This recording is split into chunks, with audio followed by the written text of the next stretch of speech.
Aujourd'hui, jeudi 24 octobre 2024, nous avons ce sujet sur la gestion des conflits.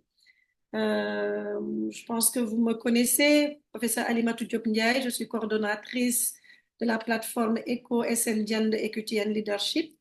Je suis accompagnée dans cette aventure par le coach Maïmouna Diop, coach certifié en développement personnel et professionnel, et du point de vue de la technique, ce qui nous permet de nous voir au-delà de nos amis de Eco India. Nous avons M. Seydina Mbeng, qui est ingénieur informaticien, et Mademoiselle Dianke Samate. La thématique donc, c'est la gestion des conflits. Nous allons donc très rapidement, après l'ouverture, la présentation de l'agenda, nous allons inverser un tout petit peu. D'abord, donner la parole à professeur Adjaratou Waka Aïdara Ndiaye, qui va se présenter. Elle reviendra tout à l'heure sur son parcours et ce qu'elle voudrait partager avec nous. On essaiera de discuter un tout petit peu avec elle parce que malheureusement à 13h30, même 13h un peu avant, elle sera obligée de se déconnecter pour d'autres engagements. Ensuite, donc, on donnera la parole à Madame Maïmouna Diop qui va faire des présentations sur le thème. Et on espère aussi que parmi les membres de la communauté, peut-être que certains d'entre vous voudront bien partager leur expérience vécue sur la thématique. Suivante. Voilà, donc pour ceux qui savent, ou pour les nouveaux plutôt, vous savez que on vous demande toujours de fermer votre micro lorsque vous ne parlez pas, de garder votre vidéo allumée tout au long de la session et de positionner votre caméra correctement avec un bon éclairage, d'activer, de vous présenter lorsque vous souhaitez prendre la parole, qui vous êtes, ce que vous faites, où est-ce que vous êtes. Et voilà, idéalement, pour éviter les interférences, de garder votre téléphone portable en mode silencieux. Si vous voulez poser une question, n'hésitez pas à lever la main, tout simplement, ou à utiliser les fonctions de lever de Zoom. Et comme je le disais aujourd'hui, nous sommes tous voilà, dans un pays différent. Voilà, et donc, en tout cas, on n'est pas dans les mêmes endroits. Et donc, on va essayer, on va croiser les doigts, espérer qu'on aura un débit Internet suffisant pour cette session. Suivante. Voilà, pour toute question ou problème technique, n'hésitez surtout pas à envoyer un message sur le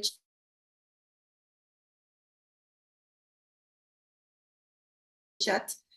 Et bien sûr, ces participants, vous acceptez d'être enregistrés. Merci. Suivante. Alors, au terme de ces 12 sessions d'écho, Maïmouna va nous délivrer un certificat qui sera aussi co-signé, nous espérons, par nos collègues de l'UNM, l'Université du Nouveau-Mexique, en tout cas la présidente du groupe genre. On est en train de travailler dessus, mais il y aura un certificat de participation. Et les données qui sont collectées pendant ces sessions peuvent être utilisées dans un but juste voilà, de faire quelques présentations pour montrer ce que nous faisons, mais elles sont complètement anonymisées. Diapo suivante.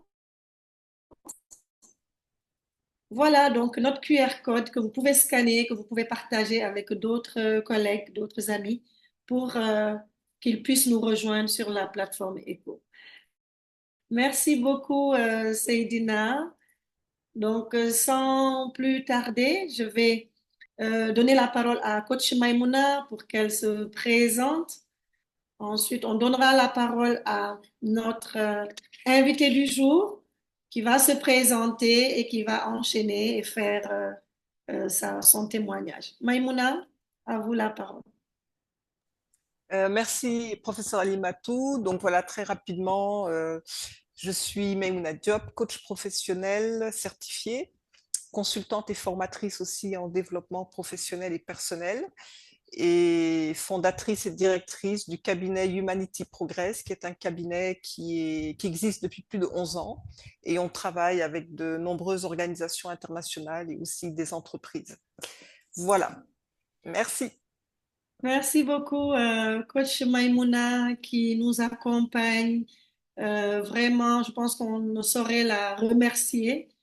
Si ces sessions ont du succès, ont du contenu, c'est parce qu'il y a un expert en leadership, en développement personnel et professionnel qui est le coach Maïmouna. Alors, elle nous a déjà parlé de beaucoup de thématiques.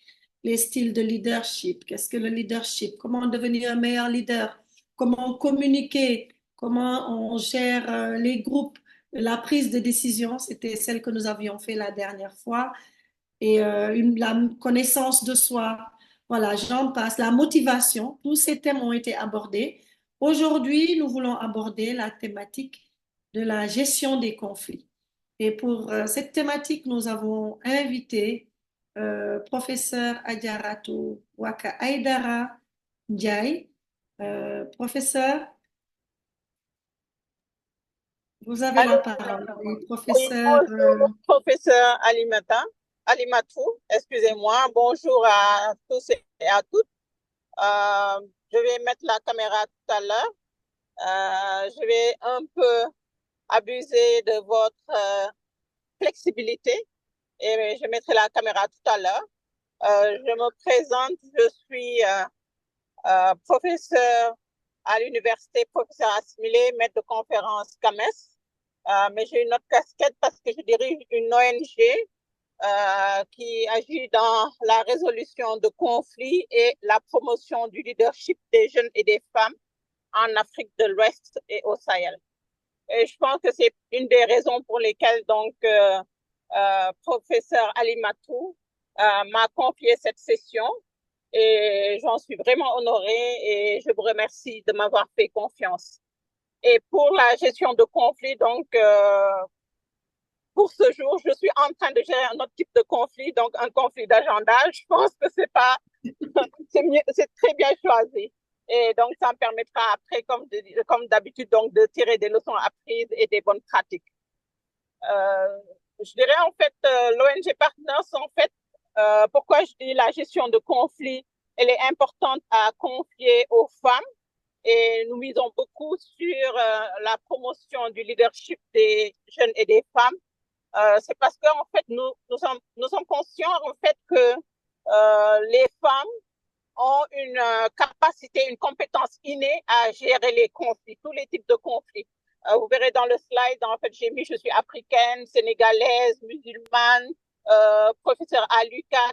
En fait, beaucoup de choses, c'est pas parce qu'on a un ego, mais en fait, pour un peu, en fait, comme elle a dit tantôt, la coach, montrer qu'on a des compétences, on a des appartenances, on a des caractères, on a également quelque chose en fait qui fait qu'on est différent et des fois lorsqu'on est ensemble avec les autres, donc nécessairement, il y aura toujours des conflits. Je vais rajouter que je suis chirurgien dentiste de profession. J'aime bien dire ça parce que j'ai une collègue, une aînée, qui dit en fait, on est tellement habitué à gérer la sécurité dans un endroit aussi complexe et petit qu'est la cavité buccale qu'on peut l'extrapoler partout. Et j'aime bien, je le cite parce que je me dis quelque part, elle a raison, parce que en tant que médecin, on sait que la cavité buccale est très complexe parce qu'on a la salive, on a la langue, on a les dents, on a les muscles également, et que ça nous montre comment cet environnement est complexe, multifactoriel, mais également, quand on arrive à les mettre ensemble, on a quelque chose en fait de particulier, et si on l'extrapole, donc ce qui fait que qu'étant médecin, dentiste, personnel de santé, donc après, donc en dehors donc de notre profession, on peut extrapoler ce qu'on a appris ailleurs. Et qu'est-ce qu'on a utilisé? Quel est le témoignage? Ce que je veux partager aujourd'hui, c'est qu'on a misé sur la compréhension de la culture pour la promotion de la paix et de la cohésion sociale dans 3 pays. Et malheureusement, ces 3 pays aujourd'hui ont toujours des problèmes. Ils sont toujours en conflit avec les autres. C'est les 3 pays de l'AES. Aujourd'hui, on parle de l'AES qui veut sortir de la CEDEAO, à savoir le Mali, le Niger et le Burkina. Et l'exemple, en fait, nous, c'était pas en fait les coups d'État, parce que ce projet que je veux partager, à l'époque, c'était à cause de tensions communautaires qu'on avait dans la région. Dans la région, des trois frontières, comme on l'appelle, la région de Tillabéri, qui partage une frontière avec le Mali, la région de Mopti, et j'ai entendu quelqu'un dire tout à l'heure, en fait, qu'il est à Bobo-Dioulasso, et on a pris au niveau du Burkina Faso la région de Bobo-Dioulasso. On s'est appuyé sur les femmes, bien sûr, comme on le dit tantôt, parce que les femmes sont la base, mais également on s'est appuyé sur les leaders traditionnels, les leaders religieux, mais également les autorités administratives et toutes les parties prenantes au sein donc de ces communautés. Qu'est-ce que ça nous a permis? Donc, ça nous a permis de mettre en place un projet dans ces trois pays. Le projet a été intitulé La promotion de la paix et de la cohésion sociale à travers nos valeurs culturelles. Pourquoi nos valeurs culturelles? Parce qu'en fait, ces trois pays étaient confrontés, comme on l'a dit tantôt, à des différents communautaires, mais également à des défis sécuritaires, surtout à la menace qui était l'extrémisme violent et le terrorisme. Mais ce qu'ils ont en commun, c'est la culture qui est profondément ancrée en ces populations et qui tiennent, et ça c'est important, à la préservation de leurs valeurs et de leurs coutumes. Et ce qui explique aujourd'hui, 5 ans après, ces pays donc, se sont retrouvés autour de l'AIS. Slide, s'il vous plaît. Donc, pourquoi notre intervention? Parce qu'en fait, on savait qu'il y aurait des conflits. Mais les conflits, comme on a une fausse perception en fait de les conflits, mais les conflits ne sont pas toujours négatifs. Pourquoi les conflits ne sont pas toujours négatifs, s'il vous plaît? Le conflit en soi n'est pas une chose négative parce qu'il indique quelque part qu'il y a une nécessité de modifier les règles, de modifier des normes, des lois, des institutions et ou des comportements pour arriver à quelque chose. Mais qu'est-ce qu'on doit préserver en fait? Lorsqu'il y a un conflit, c'est qu'il faut éviter cette violence. Et cette violence qui est une expression négative du conflit, parce qu'on savait que les conflits étaient latents, mais qu'il fallait en fait éviter la violence entre ces communautés. Parce qu'il n'y a pas de changement social sans conflit, mais il peut y avoir conflit sans changement social. Ça veut dire qu'il y a un conflit. Lorsque le conflit n'est pas réglé, donc on n'a pas de résultat, il n'y a pas d'impact. Et ce qui était important, c'est de canaliser cette énergie du conflit ou bien des conflits latents et de pouvoir le transformer en quelque chose de positif. Et ce qu'on a essayé, slide s'il vous plaît, avec d'abord une analyse du contexte en utilisant les mécanismes traditionnels et socioculturels, la parenté à plaisanterie, le bon voisinage, la diversité culturelle, ethnique et religieuse, tout en nous appuyant sur les chefs traditionnels, les leaders communautaires, afin d'obtenir un consensus. Et le moyen utilisé, c'est d'abord le dialogue et ensuite des sessions de médiation. Slide, s'il vous plaît. Et pour ça, on a d'abord essayé de comprendre ce contexte parce qu'il y avait une méfiance pour mener une bonne intervention. Donc, la culture de la paix avec ses moyens.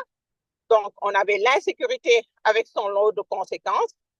C'était la fracture sociale qui était déjà initiée au sein de ces communautés parce que les ethnies qui étaient rassemblées, donc qu'on retrouvait au sein de ces communautés, commençaient à ne plus s'entendre. Et la culture était un bon facteur donc de cohésion sociale, qui était capable donc de réunir toutes ces sensibilités, malgré les différences sociales, ethniques, même linguistiques, parce que quand même, certains ne s'entendaient pas, donc on a dû utiliser des traducteurs, donc des facilitateurs, donc pour mener ces sessions. Et comment on a mené ces sessions? Nous avons organisé donc des sessions de dialogue, slide s'il vous plaît, des sessions de dialogue donc qui ont permis, slide s'il vous plaît,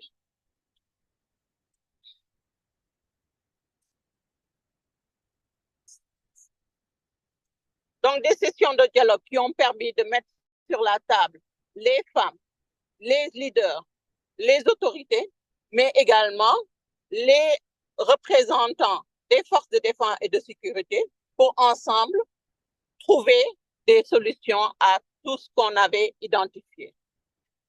Juste donc, pour aller au slide suivant, s'il vous plaît, nous avons permis la collaboration.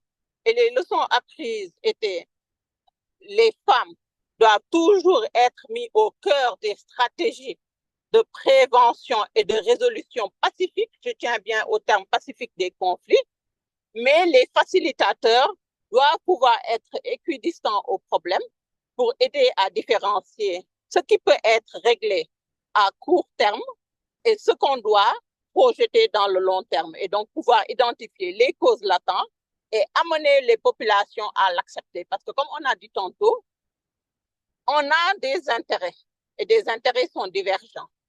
Ce qu'il faut donc essayer de construire, les leçons apprises, c'est la construction donc de la confiance à travers l'histoire, mais c'est pas seulement les femmes, bien que on parle du leadership des femmes, mais également les hommes comptent parce qu'on parle de plus en plus de masculinité positive ou bien de he for she. Et les he for she, il faut les identifier parce que les femmes ne sont pas toujours dans les processus de médiation et de résolution des conflits, ou bien elles sont très mal représentées, ou bien elles ne sont pas du tout prises en compte.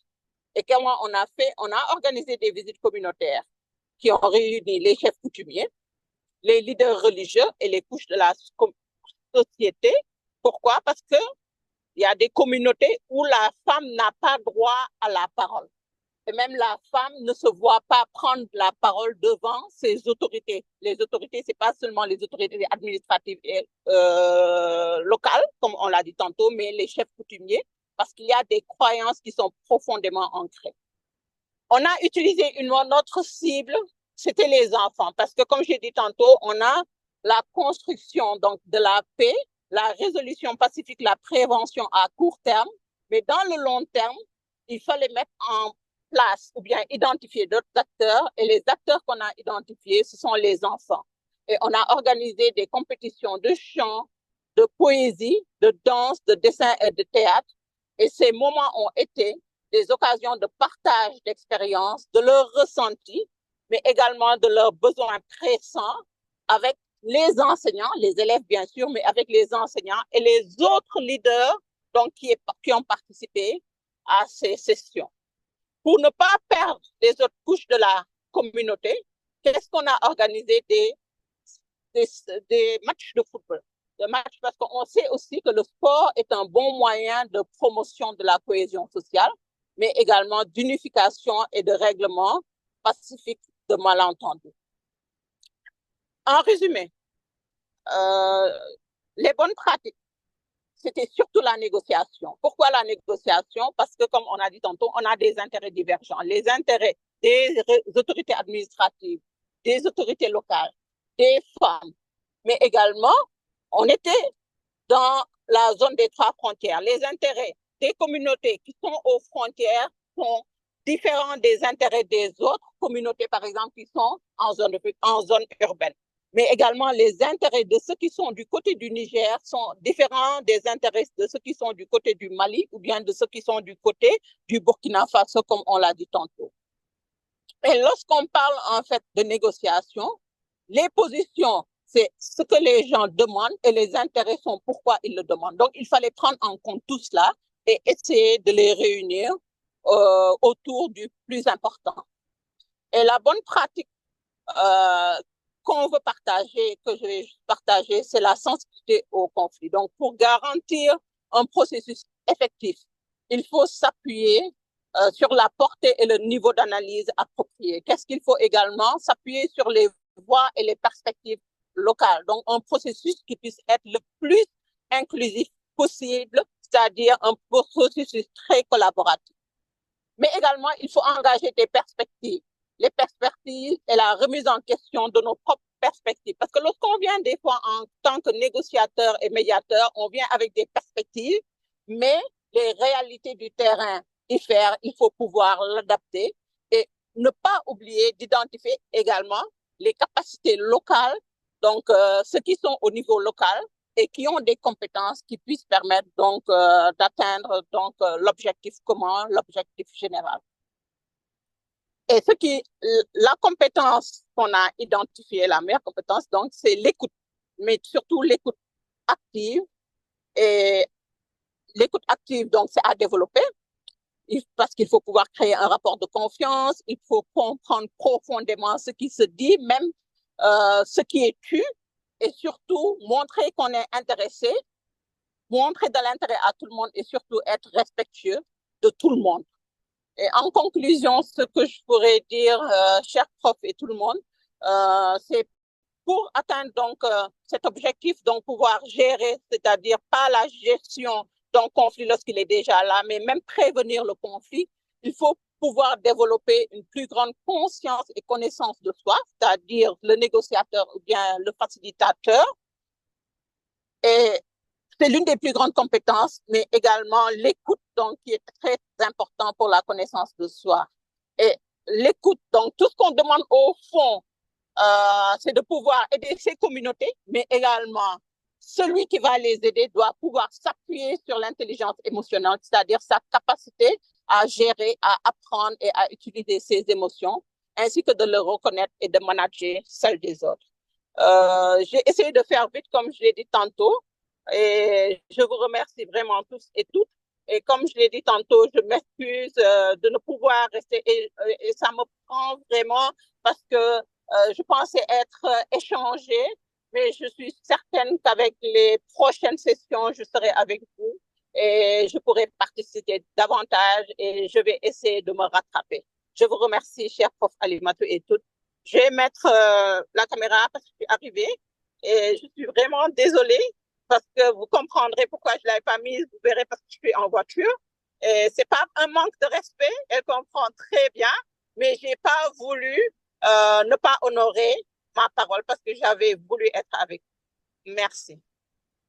Merci beaucoup, professeur Adjaratou Waka Aïdara Ndiaye, d'avoir pris de votre temps. Je sais que vous êtes extrêmement sollicité, extrêmement prise. C'est pas évident. Vous avez, comme vous le dites vous-même, tenu à être avec nous parce que vous nous l'aviez promis et je crois que vous nous avez en tout cas fait une très belle présentation, au-delà même de ce qu'on attendait, puisque vous avez abordé la gestion des conflits à un niveau même sous-régional. Donc, c'est nous qui vous remercions et comme vous dites, Docteur Traoré, merci de fermer votre micro. Merci beaucoup. Donc, je pense qu'on a, voilà, vous avez des contraintes de temps, comme vous l'avez dit, gestion des conflits. Il peut s'agir de conflits d'agenda. Merci à Bouraïma de fermer son micro. Merci. Voilà, donc ça arrive, hein. Comme je vous dis, nous-mêmes, nous nous sommes posé beaucoup de questions avec Maïmouna. Est-ce qu'on ferait la session? Parce que je ne suis pas à Dakar, là, je suis dans une chambre d'hôtel. Voilà, Maïmouna est à Dakar, professeur Aïdia Rato est dans autre chose, mais nous avions pensé qu'il fallait, nous aussi, qu'on respecte notre parole. On a décidé de donner rendez-vous tous les 15 jours à la communauté et donc nous avons essayé. En tout cas, merci pour votre partage. Je retiens que il fallait des compétences particulières pour négocier, pour en tout cas arriver à gérer ou amener les communautés à mieux gérer les conflits dans cette région assez tendue. Je retiens, moi, deux éléments, la négociation, l'écoute active. Je pense peut-être Maïmouna pourra revenir là-dessus, sont deux éléments clés. Alors, avant on ne donne même la parole à Maïmouna, je vais demander aux membres de la communauté si vous avez des questions pour professeur Adjaratou qui a malheureusement des contraintes, elle ne pourra pas rester avec nous. Donc, est-ce que vous avez des questions pour elle que vous voulez lui adresser? Quelle est Je vais proposer de prendre les questions, de répondre aux questions et de les envoyer sur la plateforme, si vous le permettez. Oui, par WhatsApp. Parfait. Donc, d'accord. Merci beaucoup. Merci. Merci, professeur. Merci encore de votre disponibilité. Ah oui, c'est tout le monde, hein, c'était juste un événement exceptionnel, mais tout le monde est très pris, tous les agendas sont très pris et en général, C'est la première fois que presque je peux dire que ça m'arrive comme ça. Ouais. Mais ça arrive, ça arrive. En tout cas, je vois des applaudissements sur la plateforme. Voilà, de Gladys, de Laura, Omar. Si vous avez des questions, c'est le moment. Sinon, vous les enverrez dans le chat et on pourra peut-être, voilà. Moi, professeur, j'ai envie de vous poser une question. Si vous êtes encore avec nous, avant, sauf si vous avez raccroché. La question déjà. Oui, Patrice, allez-y, Patrick. Patrick a une question peut-être. Voilà, la mienne reviendra plus tard. Allez-y, Patrick. On va la noter. On vous entend pas. Patrick, vous pouvez ouvrir votre. On vous entend pas, Patrick.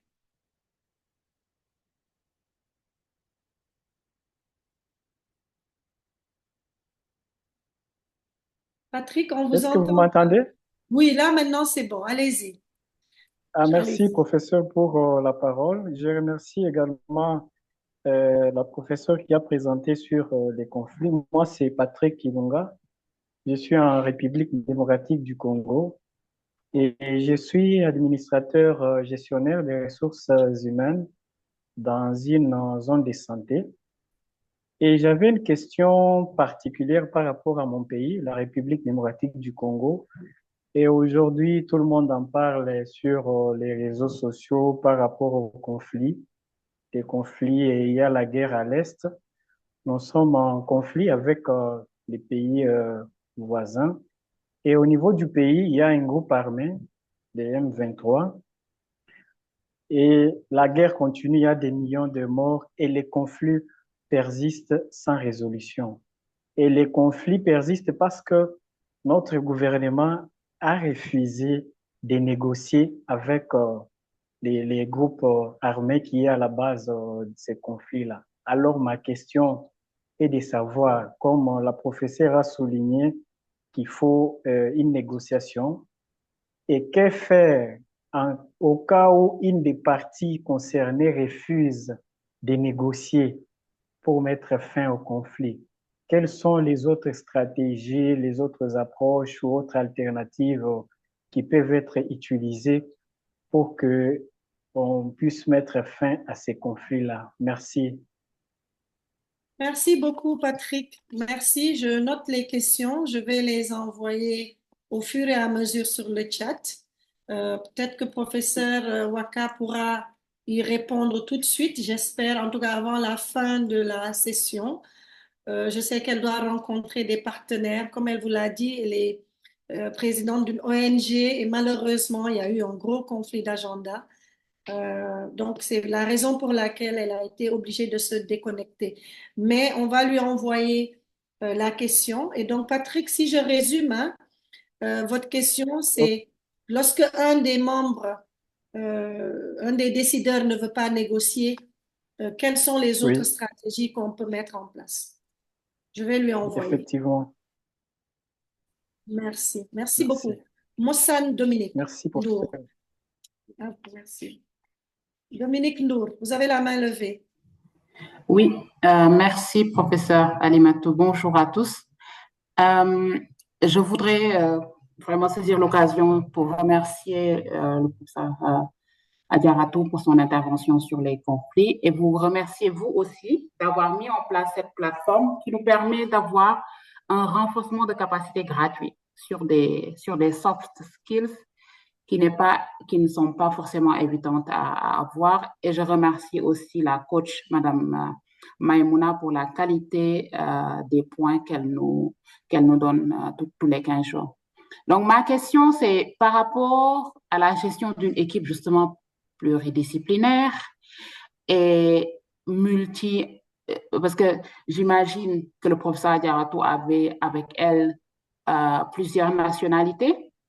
Elle a parlé de gestion du conflit dans les communautés, mais dans son équipe, moi, je voudrais bien avoir son expérience de comment elle a géré plusieurs nationalités, plusieurs, certainement, catégories professionnelles et plusieurs cultures. Comment est-ce qu'on gère ça quand il y a un conflit? Parce que j'imagine que ce n'était pas évident tous les jours. Merci. Merci beaucoup, Mossane. Je suis également en train de transcrire.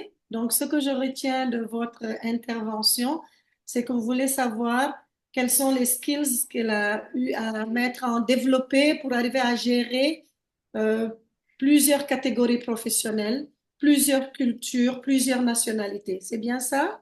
Tout à fait, oui, merci. Merci. Alors, il y a professeur Aminata Diassé. Vous avez la parole, professeur. Merci Alimatou. Bonjour tout le monde. Félicitations pour la présentation. Je voudrais juste interpeller le professeur.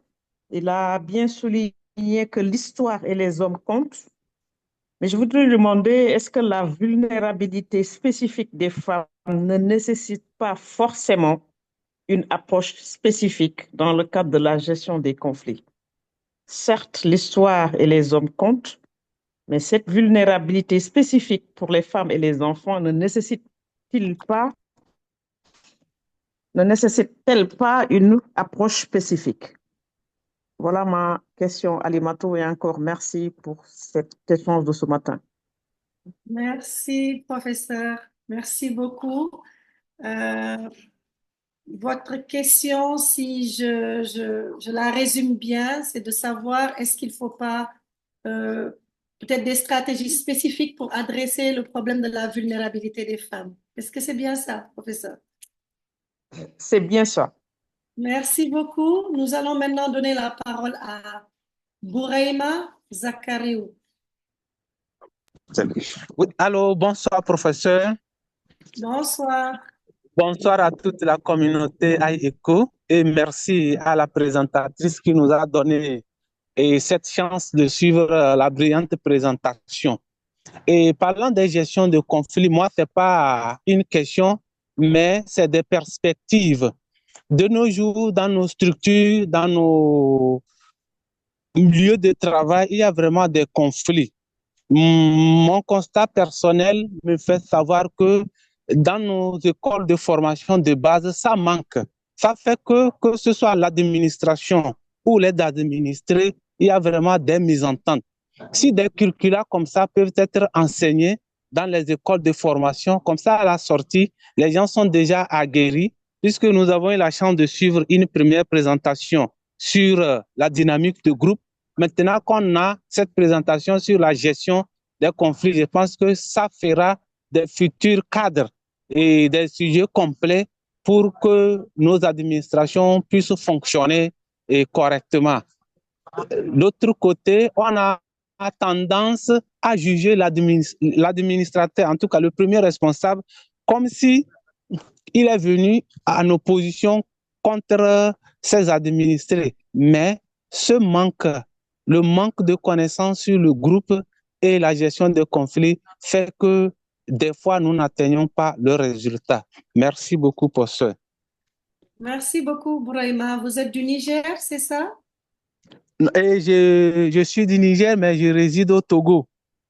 Ah, donc vous êtes un Ouest africain. Oui, oui. D'accord, merci beaucoup. Donc, si je résume vos questions, la première, c'est vraiment comment arriver à inclure ces formations,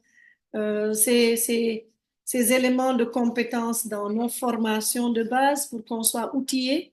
Mais également, le dernier point, je pense que vous avez dit que des fois, on ne comprend pas bien comment dire, ceux qui dirigent, mais c'est parce qu'en fait, ces gens n'ont pas les éléments de gestion des conflits, d'où l'intérêt de ces formations. Je pense que peut-être Maïmouna pourra y revenir, puisque c'est une question qui est beaucoup plus globale.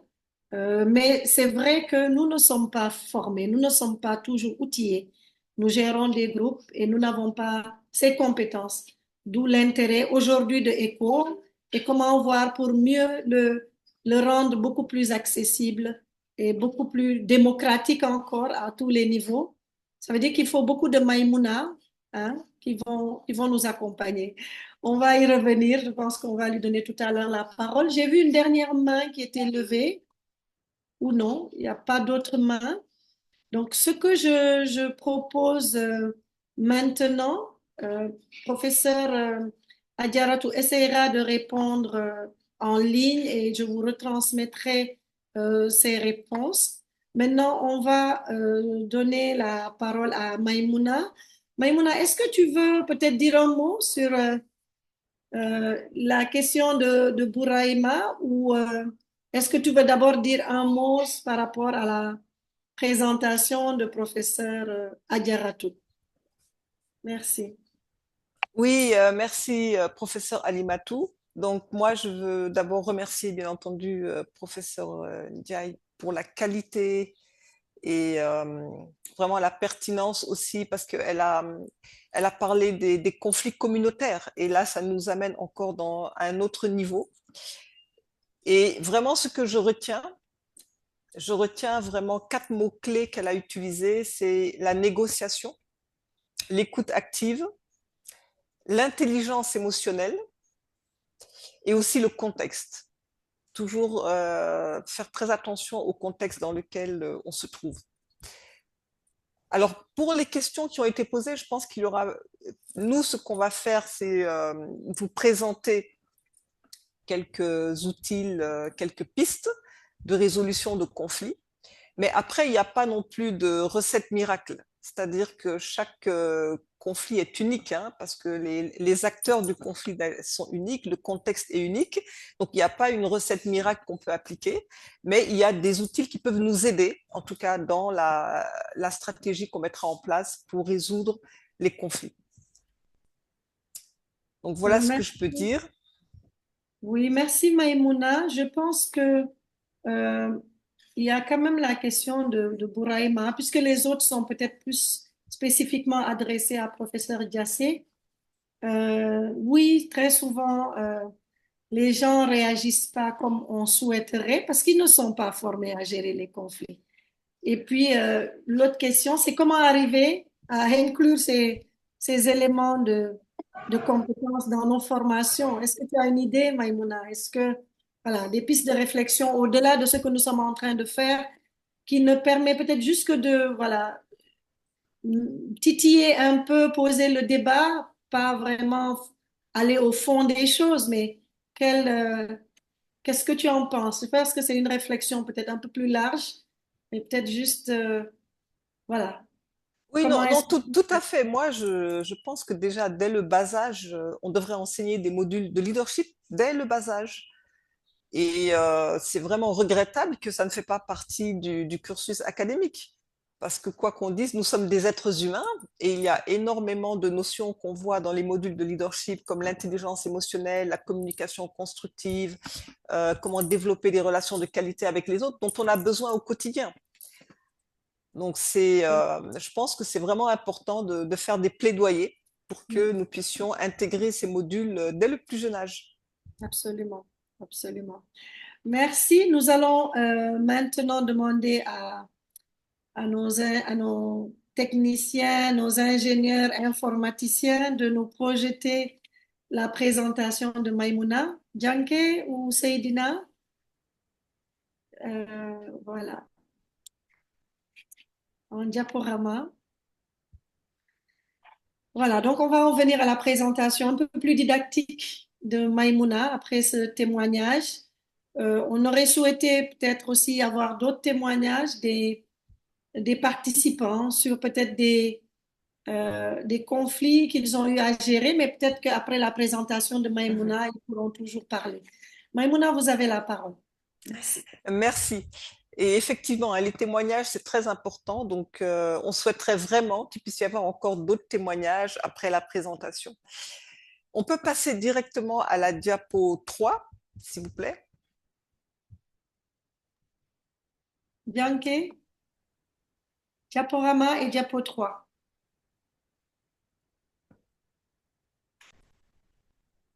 Est-ce qu'elle nous entend? Bianche ou Seydina? Ah, le direct. Le direct. Ah, Oui, le je suis à direct. la diapositive 3, prof. Nous, Vous on ne m'entendez? voit pas. Parce que Peut-être il faut sinon, peut-être je peux repartager. essayer. On ne voit pas. D'accord, je vais reprendre le partage. Voilà.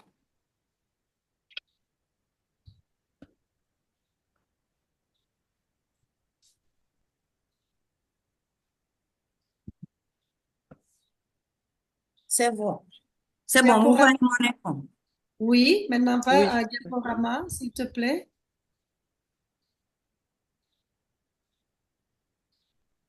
C'est pas bon. Écoute, laisse-moi, je peux peut-être aussi essayer de partager.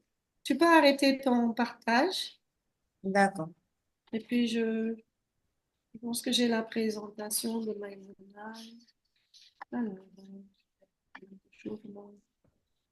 Alors, peut-être en attendant qu'on arrive au diapo. Ah, bah, c'est rapide, hein? Non, je C'est pense la que c'était magie, là.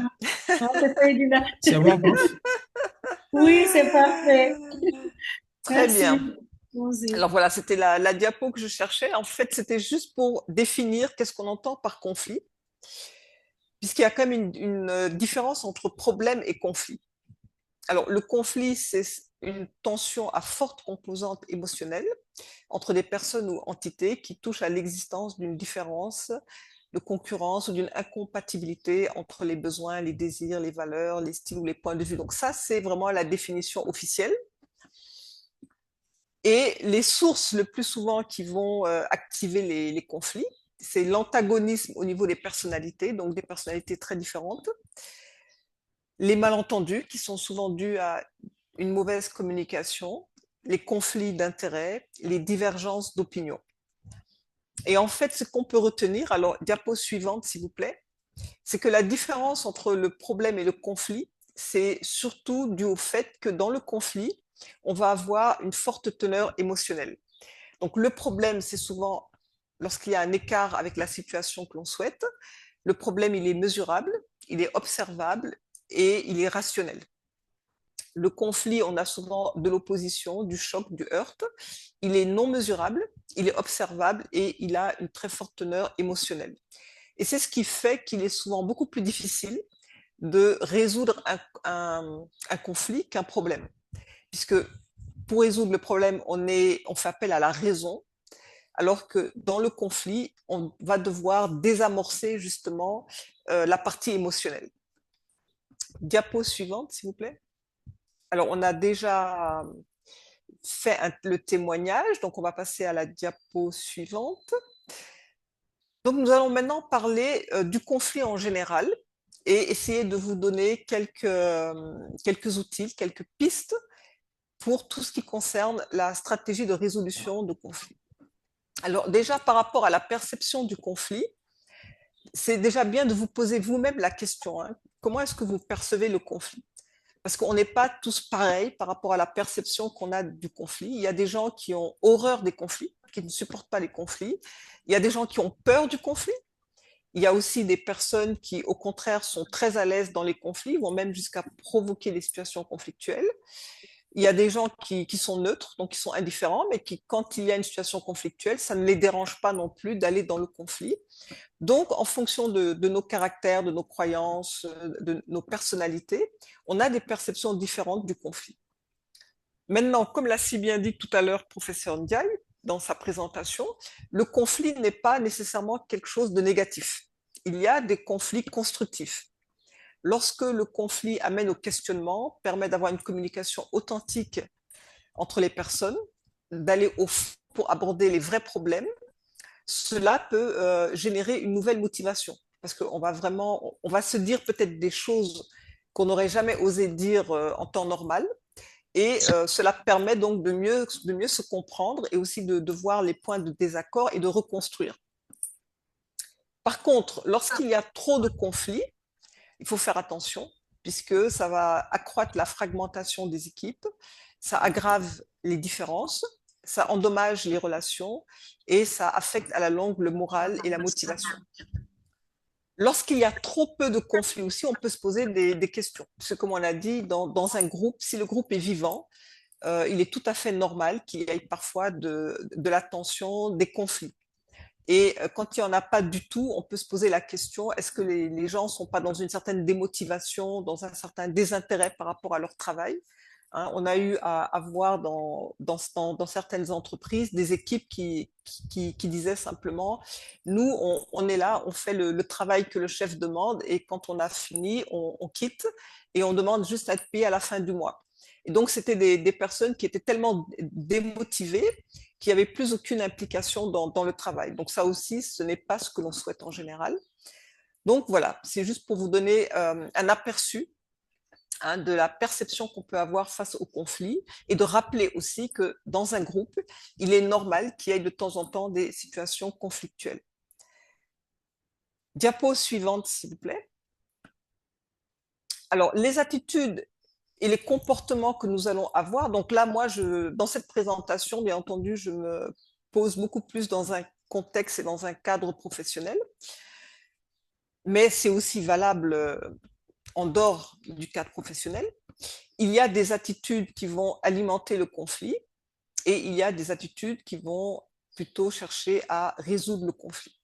Alors, les attitudes qui vont alimenter le conflit, c'est l'agressivité, la rancune, la rigidité, le rejet de l'autre, entrer dans des jeux de manipulation, le manque de transparence, l'attitude égocentrique où on cherche toujours à faire passer ses intérêts au détriment de l'intérêt général, et les attitudes qui vont permettre de résoudre les conflits, c'est l'ouverture d'esprit. Donc, c'est toujours être dans l'écoute, dans le respect de l'autre, essayer de comprendre l'autre. L'intelligence émotionnelle, c'est aussi une capacité qui est extrêmement importante. On reviendra sur ça.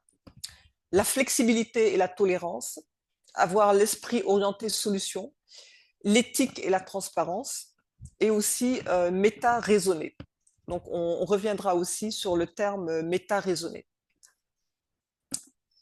Diapo suivante, s'il vous plaît.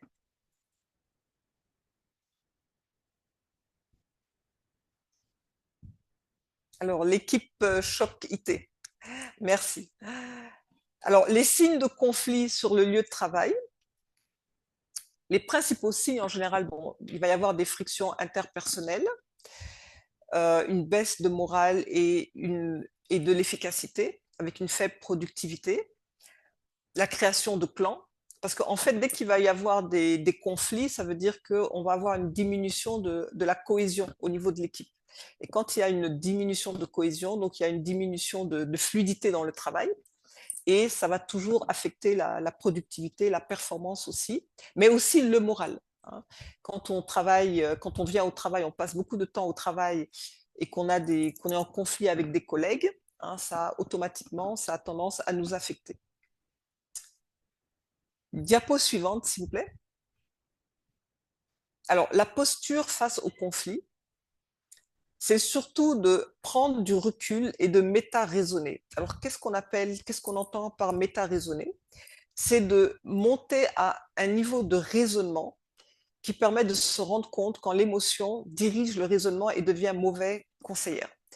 Donc là, on a parlé déjà des biais cognitifs. Donc je rappelle, les biais cognitifs, c'est une distorsion dans la façon de traiter l'information. Quand on est sous l'emprise de nos émotions, très souvent, on n'arrive plus à raisonner de façon rationnelle. Et en ce moment-là, effectivement, on va avoir des raisonnements illogiques qui vont souvent desservir nos intérêts. Et ça, c'est quelque chose qu'on constate très souvent dès qu'il y a des conflits et que les gens sont sous l'emprise de leurs émotions, ils vont avoir des réactions qui vont desservir leurs intérêts. Je prends le cas, donc là je sors un petit peu même en dehors du cadre professionnel. Par exemple, on va prendre le cas du couple qui se sépare et où l'homme va essayer donc de faire du mal à la femme va essayer de faire du tort à l'homme, et où on va complètement oublier l'intérêt des enfants. Vous voyez, parce que chacun en veut à l'autre, donc chacun essaye de blesser l'autre, mais on va oublier le plus important qui est l'intérêt des enfants. Donc là, on voit que sous l'emprise de nos émotions, on a souvent tendance à faire des choses que l'on regrette après et qui ne sont même pas dans notre intérêt. Donc ce qu'il faut essayer, c'est de se mettre au niveau de la posture de l'observateur, c'est-à-dire faire preuve d'intelligence émotionnelle. Donc il y aura d'ailleurs une session où on parlera de l'intelligence émotionnelle. C'est apprendre aussi à canaliser cette énergie que sont les émotions. et essayer de garder son sang-froid, donc pour pouvoir analyser la situation de façon très froide et de choisir la meilleure stratégie.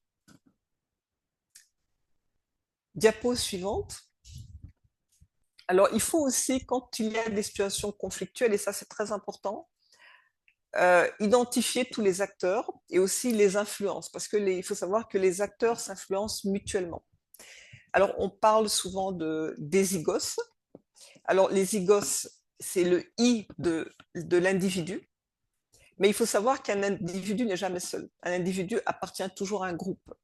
Donc, il y a le groupe, hein, c'est l'ensemble de personnes dont fait partie l'individu. Et le groupe aussi fait partie d'une organisation. Hein, donc, le groupe fait partie d'une structure qui a ses règles, qui est l'organisation. Et l'organisation aussi fait partie d'un système avec ses codes et ses règles. Donc, en fait, c'est un petit peu comme les poupées russes. Et souvent, quand on touche à l'un, on touche à l'autre, etc.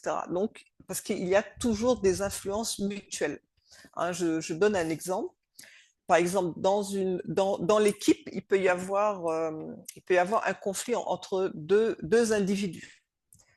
Alors, soit le groupe va prendre en charge, cela arrive, hein, va prendre en charge le conflit et va essayer de résoudre le conflit entre les deux personnes. Mais il peut arriver aussi que finalement, le conflit initial entre les deux individus va scinder le groupe en deux. Hein, et en ce moment-là, on va avoir deux groupes et on va avoir deux clans. Et on peut avoir ensuite donc l'organisation, c'est-à-dire la structure auquel appartient le groupe, qui peut prendre parti pour un groupe. Et en ce moment-là, on va dire que l'autre groupe va être en conflit avec l'organisation. Donc, vous voyez que, voilà, à tout moment, les choses peuvent évoluer, les choses peuvent bouger. Et c'est toujours important de faire cette lecture quand il y a une situation conflictuelle. C'est aussi important de savoir situer le conflit. C'est-à-dire que, par exemple, votre organisation peut être en conflit avec le système. Hein, et en ce moment-là, vous n'êtes pas concerné directement par le conflit. Vous êtes peut-être concerné indirectement puisque vous travaillez dans l'organisation, mais peut-être c'est un conflit qui dépasse votre champ de responsabilité. Donc, c'est toujours important de faire cette lecture, c'est comme une carte, et d'essayer de voir où est-ce qu'on se situe dans le conflit. Diapo suivante. Alors, nous allons maintenant parler des stratégies de gestion de conflit. Alors, en général, quand il y a un conflit, il y a 4 grandes stratégies. C'est l'accommodation, la confrontation, la collaboration, le compromis. Donc, nous allons voir chacune de ces stratégies. On va commencer avec l'accommodation. Diapo suivante, s'il vous plaît. Alors, quand on parle d'accommodation, l'accommodation, en fait, on va éviter le conflit. Donc, cela consiste à mettre de côté ses besoins, ses désirs et les décisions pour donner satisfaction aux désirs, aux intérêts de la partie adverse. Alors, quand est-ce qu'on va l'utiliser? Eh bien, on va l'utiliser quand on se rend compte qu'on n'a pas raison ou quand l'enjeu est beaucoup plus important pour l'autre et qui n'est pas important pour nous, ou quand on se rend compte aussi que cela va porter atteinte à l'harmonie générale.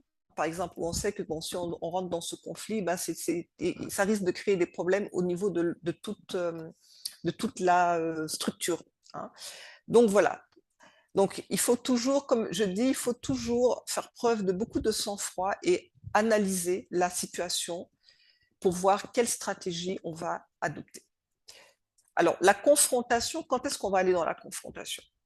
Quand on parle de confrontation, c'est-à-dire que là, on va mettre en avant ses besoins, ses désirs, ses décisions, sans donner satisfaction aux désirs, intérêts de la partie adverse. Alors, quand on va à la confrontation, c'est souvent quand on est dans des cas de justice et de droit. Donc, quand on sait qu'on a raison et on sait aussi que la justice, que le droit est avec nous. Parfois aussi, on va aller dans la confrontation quand il y a des décisions impopulaires qu'on doit mettre en place, mais qui sont nécessaires, peut-être pour la survie même de notre structure. Donc, en ce moment-là, on peut aller dans la confrontation, mais on sait d'avance qu'effectivement, on va aller au conflit et il faut aussi se préparer. En général, quand on décide d'aller dans la confrontation, on se prépare. Diapo suivante, s'il vous plaît. Alors, il y a la collaboration. La collaboration consiste à chercher à satisfaire pleinement les intérêts de toutes les parties en éliminant les désaccords. Donc ça, on va surtout les utiliser quand les intérêts de chaque partie sont complémentaires. Ça permet aussi d'élargir le champ des perspectives. Et on l'utilise aussi pour régler des problèmes interpersonnels ou interservices.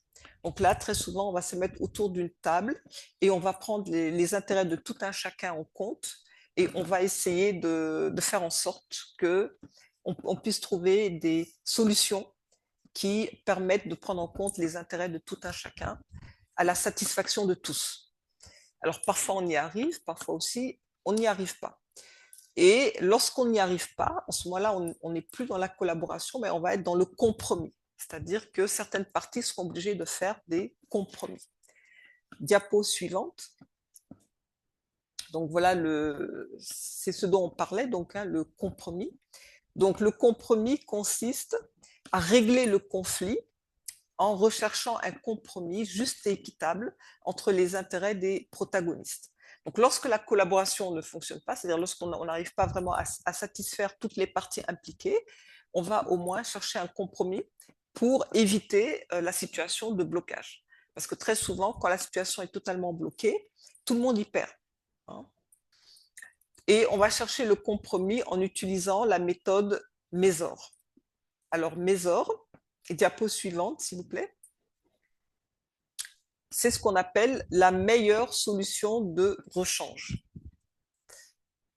Donc, on va essayer de trouver la meilleure possibilité ou la moins mauvaise face à la situation conflictuelle. Donc, les différentes étapes, c'est d'identifier la meilleure démarche en cas d'échec du dialogue, envisager toutes les possibilités en faisant preuve de créativité aussi. Et je pense que dans la présentation qu'on a eue tout à l'heure de professeur Ndiaye, voilà, on a vu, voilà, c'est vraiment un exemple intéressant aussi, hein, quand elle a parlé de comment impliquer les acteurs culturels, etc., pour organiser certaines activités. Donc, il y a beaucoup de choses qu'on peut faire en utilisant aussi notre imagination, notre créativité, pour essayer de choisir une solution, de trouver un compromis qui nous permettra en tout cas de lever le conflit. Et aussi ne pas hésiter à faire appel à des personnes ressources si nécessaire. Hein. Donc c'est là où effectivement ça peut être très intéressant de faire appel à des gens qui ont une expertise, hein, dans la résolution de conflits et qui seront utilisés, voilà, qui auront vraiment les outils nécessaires pour pouvoir aider à la résolution de conflits. Alors, ce qu'on peut dire peut-être avant de parler de l'après-conflit, je pense qu'il y a déjà une chose qui est très importante, c'est la façon dont chacun aborde le conflit. Je pense que ça, c'est vraiment une chose qui est fondamentale. À chaque fois qu'on est confronté à une situation conflictuelle. Et je dirais déjà, comme on dit, on ne peut pas donner ce qu'on ne possède pas. Quand on n'a pas la paix soi-même, alors ça peut paraître peut-être étrange quand on parle comme ça, mais déjà quand on n'est pas en paix soi-même et quand on est parfois dans des situations conflictuelles déjà à l'intérieur de nous-mêmes, je peux dire qu'on sera déjà beaucoup plus prédisposé à être un facteur d'aggravation de situations conflictuelles. Et c'est pour ça que c'est déjà très important de commencer par cultiver la paix intérieure. Je pense que dans toutes les cultures africaines, ça a été quelque chose qui a toujours été, je dirais même à la base de pratiquement tout, hein, et on dit toujours, même quand on salue les personnes, on souhaite toujours la paix aux autres, la paix. Et je pense que ça, c'est vraiment une chose à laquelle il faut faire un travail sur soi, se connecter à cette paix. Et plus on est avec des personnes, plus on travaille avec des personnes qui sont en paix, moins il y aura de conflits. Donc c'est nous devons aussi être très vigilants à cette connaissance de soi-même et à cultiver cette paix intérieure. Donc ça, c'était une petite parenthèse. L'après-conflit, donc la recommandation, c'est toujours de prendre de la hauteur, à ne pas... vous savez, un des plus mauvais alliés des situations conflictuelles, c'est souvent l'orgueil. Il y a beaucoup, beaucoup de conflits qui n'arrivent pas à s'apaiser à cause de problèmes d'ego. Et donc voilà, il faut prendre de la hauteur. Il faut aussi reconnaître sa part de responsabilité, toujours se poser cette question, est-ce que j'ai une part de responsabilité dans cette situation conflictuelle? Si c'est le cas, tirer les leçons. Se focaliser toujours sur les solutions, essayer de voir comment est-ce qu'on va faire après ce conflit pour reconstruire sur de nouvelles bases et sur des choses encore plus solides afin de ne pas replonger dans les mêmes situations conflictuelles. Donc voilà un petit peu ce que je voulais présenter aujourd'hui. Diapo suivante. Donc voilà, si vous avez des questions, des contributions, mais surtout des témoignages, parce que je pense que c'est toujours très intéressant quand il y a des témoignages de gens qui ont traversé des conflits et qui peuvent partager avec nous comment est-ce qu'ils l'ont vécu, comment est-ce qu'ils ont pu les résoudre, et comme ça on s'enrichit tous mutuellement. Voilà, Alimatou, je vous rends la parole.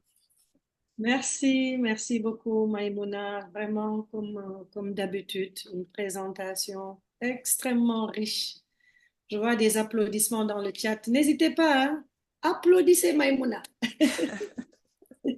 Parce que vraiment, je crois que ce qu'elle a abordé, ce qu'elle vient d'aborder, au-delà de la présentation tout à l'heure du professeur Ndiaye, c'est quelque chose qui nous... Voilà. Le professeur Ndiaye, c'était plus une présentation de gestion d'un conflit au niveau sous-régional. Mais là, elle nous renvoie à nous-mêmes. Et c'est pour ça que moi, j'aime bien l'écouter. Et je retiens plusieurs choses de ce qu'elle vient de nous dire. D'abord, c'est qu'il ne faut pas avoir peur des conflits, parce que les conflits peuvent être constructifs. Il faut plutôt se dire, si on n'a pas assez, se poser des questions au niveau de la structure. Est-ce que les gens sont encore motivés dans ce qu'ils font? Donc, les conflits, en tant que manager, on va considérer que c'est quelque chose qui est tout à fait, qui peut être constructif, qui peut être sain, entre guillemets. Maintenant, comment est-ce qu'on va gérer ce conflit? Pour le résoudre, il faut une ouverture d'esprit, ça aussi c'est quelque chose que je retiens. Il faut pouvoir respecter l'autre, il faut de la flexibilité, il faut un sens de l'écoute, il faut prendre du recul. Et le mot nouveau pour moi, c'est méta-raisonner. Comment se mettre un peu au-dessus de tout ça et ne pas se laisser vraiment emporter par l'émotion. Ne pas se laisser emporter par l'émotion. Aussi identifier bien les influences. Est-ce que le conflit se trouve à un niveau individuel? Est-ce que ça nous dépasse? Est-ce que ça sert à rien aussi si c'est quelque chose, vous êtes dans un système et que ce système ou cette entreprise est en opposition avec quelque chose de beaucoup plus gros, peut-être qu'on ne peut pas nous-mêmes décider en tout cas, on ne peut pas forcément influencer. Et les stratégies, elle a parlé d'accommodation, de collaboration, de confrontation, de compromis, mais surtout de penser à trouver la meilleure solution de rechange, la maison. Donc, beaucoup je pense, de choses nouvelles, en tout cas pour moi, peut-être pour vous aussi. Et elle a fait une petite pause en disant que si les conflits surviennent très souvent, ou vont être très souvent alimentés ou entretenus par des gens qui eux-mêmes sont en conflit avec eux-mêmes, qui ne sont pas en paix. Et donc, comment arriver à avoir notre paix intérieure? Et pour tout ça, je pense que ça, c'est même dans la religion, hein, je pense dans toutes les religions, il faut qu'on fasse attention à notre ego, il faut qu'on évite d'aller dans la colère, parce que la colère, elle est mauvaise conseillère. Quand on parle de colère, on renvoie à l'émotion et avoir cette humilité de pouvoir reconnaître ses parts de responsabilité. Donc, je crois qu'elle a abordé énormément de choses. Hein. Je ne sais pas ceux qui sont... professeur Aminata Diassé, je pense que vous avez levé la main. Ou est-ce que c'est Non, non, c'est la main qu'il y avait tout à l'heure. Je vais la d'accord. descendre. En tout cas, il y a eu beaucoup de félicitations, Sylvain. Alain Assandé, je ne sais pas s'il fait salut ou s'il veut dire quelque chose. En tout cas, voilà, beaucoup d'éléments qu'on doit essayer de cultiver. Je pense que c'était surtout ça. Oui, Patrick, votre main est levée. Patrick. Ok, merci professeur pour la parole.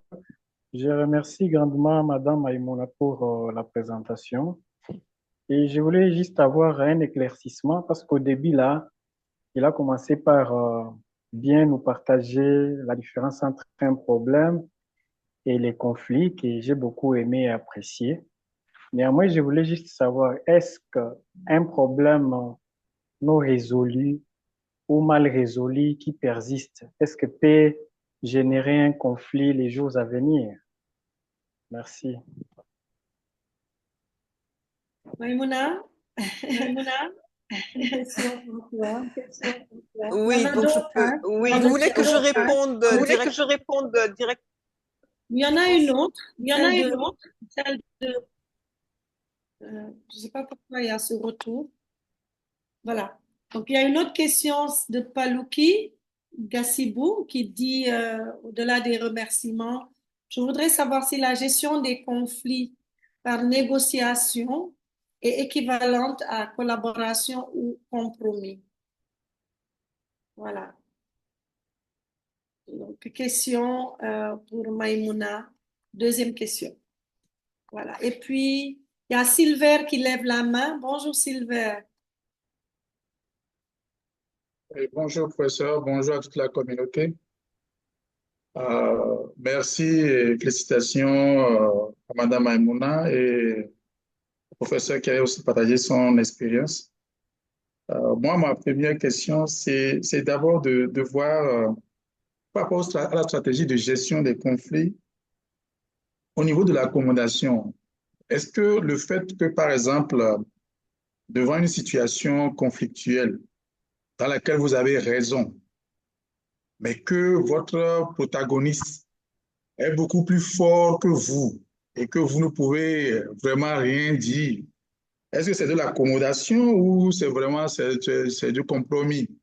Et comment est-ce qu'il faut faire? Parce que bon, moi, en tant que médecin du travail, on a cette situation que vivent beaucoup de travailleurs avec leur hiérarchie, où il y a des situations difficiles qu'on peut résoudre, mais vu la gestion ou le management dictatorial qu'il y a dans l'équipe, ça fait que les gens n'arrivent pas à pouvoir sortir ce qu'ils ont comme problème.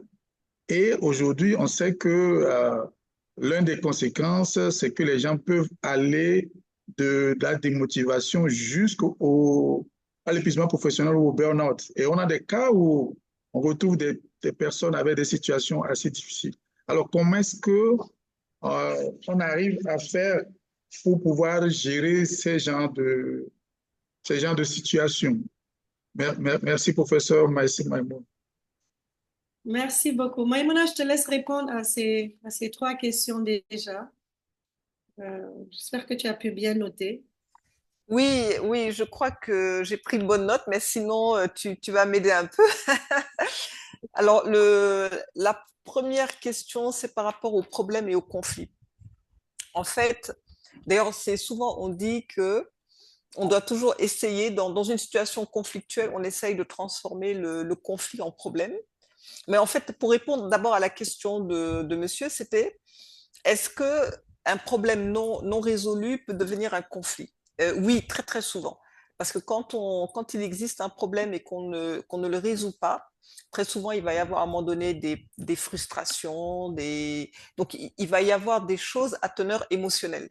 Et dès qu'on va commencer à alimenter le côté émotionnel, et ben souvent, c'est là où le problème va finalement se transformer en conflit. Et c'est pour ça que, on le dit beaucoup en qualité aussi, hein, il faut toujours pratiquer le plus rapidement possible quand il y a un problème. On essaye de pratiquer ce qu'on appelle la résolution de problèmes, hein, l'analyse de causes, on situe les responsabilités et on essaye de mettre en place un plan de résolution de problèmes. Parce que les problèmes qui perdurent, nous le savons, très souvent vont aboutir à des situations conflictuelles.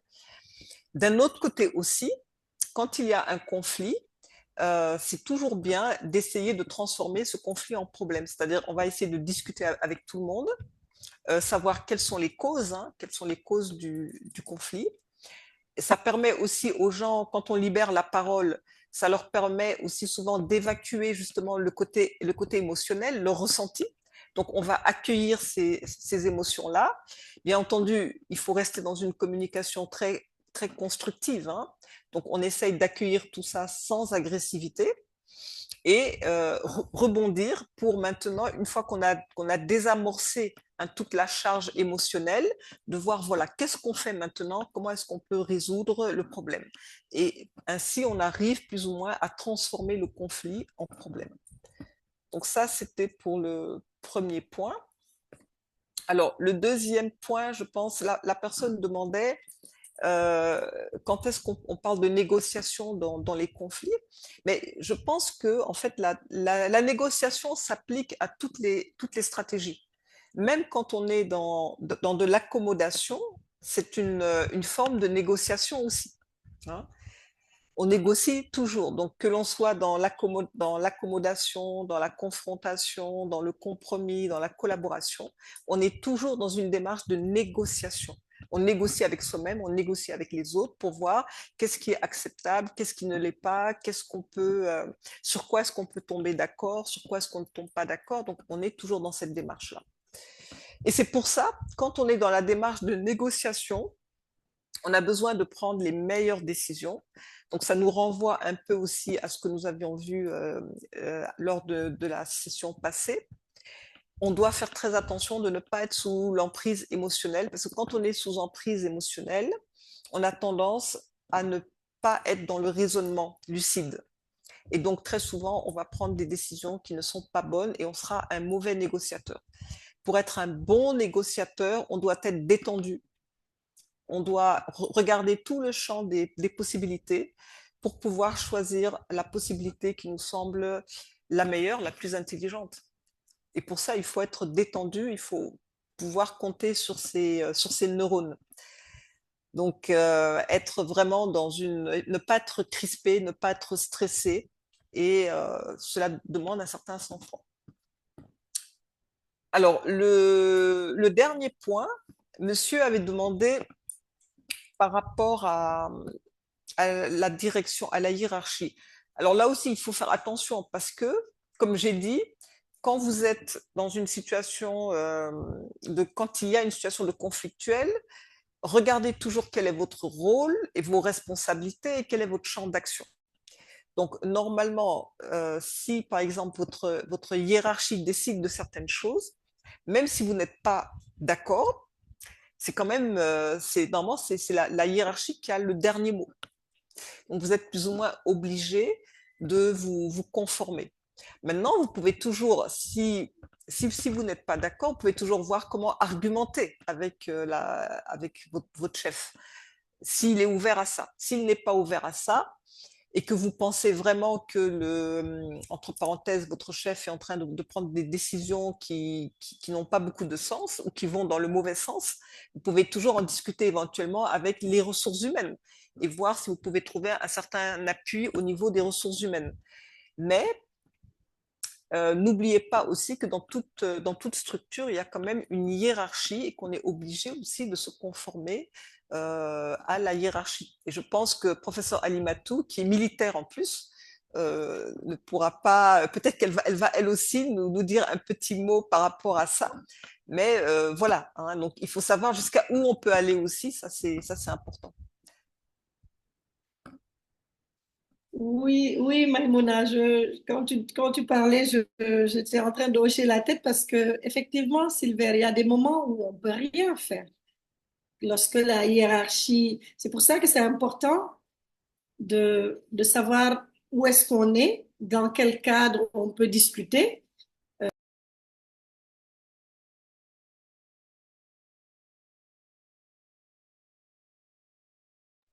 On vous entend plus, hein, professeur Alimatou. Ah, pardon.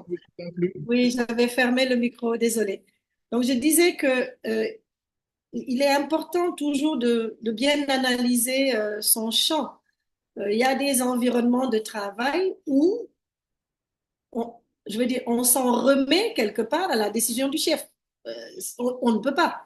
Maintenant, dans le civil, c'est pour ça que moi, je suis bien là où je suis en ce moment, à l'hôpital. On va dire que on est dans un environnement où on peut négocier, mais quand j'étais au niveau de la direction de la santé, bah, vous avez certes un cadre de discussion, mais la décision finale, elle va revenir au chef. C'est lui qui décide. Donc, si vous voulez, vous, avoir des cheveux blancs parce que votre décision, vos idées ou vos avis ne sont pas pris en compte, vous allez avoir des cheveux blancs, vous allez déprimer. Donc, je crois que c'est important de savoir où est-ce qu'on est, de savoir jusqu'où on peut peut-être apporter quelque chose, mais il y a des environnements où effectivement, bah, si le chef parle, bah, c'est sa décision finale qui va être retenue. Mais c'est toujours important, à mon avis, de pouvoir donner ses idées, euh, de pouvoir les partager, mais ça me renvoie aussi à la communication. Quand on a fait la session avec Gloria, elle nous disait, quand vous communiquez avec des décideurs, comment le faire? Parce que si la personne que vous avez en face de vous, bah, elle dit non, c'est elle qui est le patron, il ne faut pas peut-être trop insister à certains moments. Donc tout ça, je pense que c'est finalement, c'est de l'intelligence. C'est savoir où est-ce qu'il faut parler, comment est-ce qu'il faut parler, comment avancer ces pions, si je peux m'exprimer ainsi. Mais ce qui est sûr, c'est qu'on n'est pas toujours dans des situations où on peut dire ce qu'on pense, ou si vous pensez que l'autorité n'a pas l'écoute, bah, vous attendez un autre moment. Ou comme l'a dit suggéré Maïmouna, peut-être voir si vous pensez vraiment qu'on va droit vers le mur, peut-être trouver quelqu'un qui lui est proche, qui pourra écouter. Donc, c'est vrai que c'est pas toujours évident. Tout ce qu'on dit, vraiment, il faut l'adapter au contexte parce qu'il y a des moments où la décision, euh, voilà, on peut pas toujours donner même son avis dans certaines circonstances. Il y a une, il y a une question dans le chat, mais je voudrais d'abord donner la parole à Laura, puis à Mossane. Laura, allez-y. Bonjour à tous. Merci, professeur Alimatou. Toujours un plaisir tellement posé. Merci beaucoup au coach Maïmouna. Et ces présentations, moi, ça m'enrichit de jour en jour. Je sens que ça me change. En fait, moi, je voudrais parler dans un contexte où je ne suis peut-être pas une des parties, enfin, je suis pas l'une des parties dans le conflit, mais je suis le médiateur du conflit. Et deux fois, quand on est au niveau de la médiation, on fait face aux différents, on est porteur des négociations, on essaye de trouver des compromis et puis de faciliter surtout les échanges pour arriver à une solution durable. Mais il arrive que on fait face peut-être à une partie qui lâche prise, qui décide de relâcher parce que fatigué des tiraillements et qui laisse tout à l'autre partie. Des fois, on a l'impression que les conclusions ne sont pas justes, équitables. Dans ce cas, en tant que médiateur, c'est quoi? Est-ce qu'on a le droit d'avoir nos inputs et puis de peut-être rebooster l'autre partie pour dire non, tu as aussi ce droit, il faut sortir de toi, il faut pas lâcher prise. Est-ce on a le droit de mettre nos propres observations, c'est vrai, mais peut-être d'ajouter des recommandations qui soient vraiment personnelles. dans les conclusions, en dehors de ce qu'on a pu tirer des différents échanges ou bien des différentes concessions qui ont eu lieu. Moi, je voulais savoir, en tant que médiateur, est-ce qu'on peut être maître du sien dans ce travail-là, surtout quand on gère des communautés où on est une personne totalement à part, on n'a rien à voir, mais on est là pour essayer d'aider la solution, de trouver la solution. Voilà, c'est ma question. Merci. Merci beaucoup. Très, très belle question, Laura. Moussan? Permettez-moi, j'ai oublié de me présenter. J'ai manqué à une émission importante. Je suis Laura Ghana, donc moi je réside au Mali, mais je suis camerounaise. Et puis je suis très intéressée par tout ce qui est genre et femmes et puis leadership en particulier. Voilà, merci. Merci beaucoup, Laura. Vous travaillez dans quelle organisation? Moi, je travaille dans le privé. Et je suis dans la recherche d'une comment on appelle ça? Une réformation totale de mon métier. Je voudrais changer mon environnement. Donc, j'essaie d'apprendre. D'accord, ben, peut-être qu'on viendra apprendre avec vous, parce que moi aussi, je suis en train de vouloir me détourner de la bactériologie. C'est la bienvenue. Merci. Merci d'être avec nous. Oui, allez-y, Moussan. Oui, merci pour la parole. Je voudrais juste peut-être faire une contribution à partir de justement cette session communication que Madame Maïmouna avait faite pour nous. Et moi, j'avais retenu deux choses qui continuent à m'aider aujourd'hui. C'est que, enfin, nous ne sommes pas censés évaluer nos collègues. On se donne des rôles que nous n'avons pas. Et ce qui fait que nous donnons notre feedback à des collègues qui ne veulent pas forcément le recevoir et peut-être dans une forme qui n'est pas appropriée, et ça, c'est source de conflit. Et nous nous donnons aussi le droit parfois de donner notre avis à notre supérieur, comme vous l'avez dit tout à l'heure, alors qu'il n'en a pas forcément besoin, ou qu'il ne veut pas l'entendre, ou qu'il n'y est pas ouvert. Et je pense que ces deux choses-là, le fait de savoir que nos collègues ont un patron dont c'est le travail de leur donner des feedbacks pour qu'ils s'améliorent, et que notre supérieur hiérarchique a aussi un supérieur hiérarchique qui est censé faire ce travail-là, je pense que ça permet d'enlever un fardeau de nos épaules et peut-être de réduire le potentiel de survenue des conflits dans une équipe.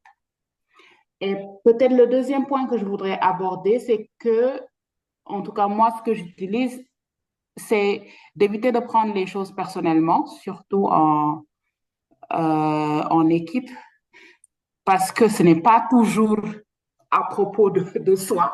C'est parfois plus que ça. Et comme disait Madame Maïmouna, les gens ont un bagage, ils ont leurs propres problèmes, ils ont des conflits en interne et ce n'est pas toujours à propos de nous. Et avoir raison, je pense qu'il y a Dr Sylvia qui parlait d'avoir raison. On veut tellement avoir raison. Et avoir raison, moi, je me suis rendu compte que ça ne sert pas forcément à la fin de la journée, qu'on ait raison ou pas. Le service continue à fonctionner et la vie continue. Moi, je suis médecin du travail et je suis aussi tous les jours confrontée au conflit entre employés et supérieurs hiérarchiques. Mais bon, j'arrive à survivre à la chose et je prends vraiment beaucoup de points et de bons points de cette plateforme. Merci. Merci beaucoup, merci. Il y a ADN. Alors, ADN, je ne sais pas ce que ça signifie. Est-ce que c'est l'acide désoxyribonucléique? Non, docteur, bonsoir. Bonsoir à tous. Bonsoir. Vous pouvez vous présenter, s'il vous C'est plaît? Ibrahim Sarr. C'est Ibrahim Sarr, étudiant en master urgentiste et gestion des catastrophes. Ah, ok. Et votre pseudonyme, c'est ADN, hein? Ah ouais, c'est ADN, c'est le nom de madame. C'est le nom de madame. Comme je l'aime tellement, c'est pourquoi j'ai mis son nom. Oh là là, la belle déclaration d'amour en direct. J'espère qu'elle est connectée. Merci. Allez-y. On t'appelait, mais bravo, bravo. Bonsoir à tous. Bonsoir. Bon, c'était juste pour une petite intervention et une question.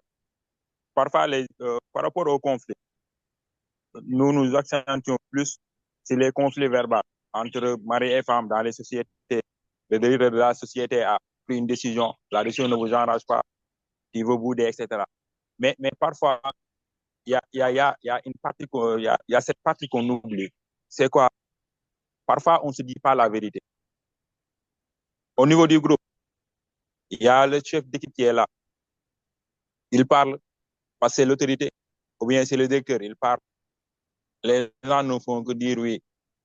Mais la manière de faire, les gestes qu'on va faire, c'est ça qui va déterminer la différence. L'exemple que j'ai, j'avais ma sœur là qui travaillait dans une société. Et c'est elle qui faisait les rapports.